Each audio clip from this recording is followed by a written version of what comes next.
రామ్కు కొత్త ప్రయాణం మొదలైంది. బయట చెట్లు, పొలాలు పచ్చగా ఎంతో ఆహ్లాదంగా ఉన్నాయి. నేను కిటికీ పక్కన కూర్చున్నాను, రెండు చేతులు కట్టుకుని మౌనంగా. నిజం చెప్పాలంటే నా శరీరం అక్కడే ఉన్నా నా మనసు మాత్రం అక్కడ లేదు. ఏవో ఆలోచనలు. మాయాకు అర్థమైంది, నేను అక్కడే ఉన్నా నా మనసు ఎక్కడో ఉందని. కొద్దిసేపు మౌనం తర్వాత ఓ చిరునవ్వుతో అడిగింది, రామ్, ఏదైనా మర్చిపోయావా? నాకెందుకో మాటలు మర్చిపోయావేమో అనిపిస్తుంది. నేను నవ్వుతూ తన వైపు చూశాను. మీరేమైనా మెడిటేషన్ గురువునా? ట్రైన్ ఎక్కినక్కడి నుంచి చూస్తున్నా ఆ చెట్లపైవే కళ్ళార్పకుండా చూస్తున్నారు. నేను చిన్నగా నవ్వాను.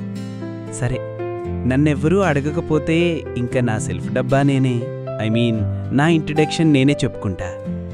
నేను మాయా, 25. టీ అంటే చాలా ఇష్టం, కాఫీ అంటే ఓకే, సంగీతం అంటే ప్రాణం, సినిమాలు బాగా చూస్తాను. నెమ్మదిగా అన్నాను. 26. కాఫీ అంటే ఇష్టం, నిశ్శబ్దంలో ఉండటం నాకు నచ్చుతుంది, మూవీస్ తక్కువ చూస్తాను. వావ్, అయితే నీకు నేను పర్ఫెక్ట్ పార్ట్నర్ అన్నమాట. నేను నవ్వుతూ కిందకి చూశాను. మీ గొంతు చాలా బావుంది. తను ఒక్కసారి నా వైపు చూసి ఓ చిన్న నవ్వు నవ్వింది. రామ్, మన రూల్ బుక్లో ఇంకో రూల్ యాడ్ చేద్దామనుకుంటున్నా.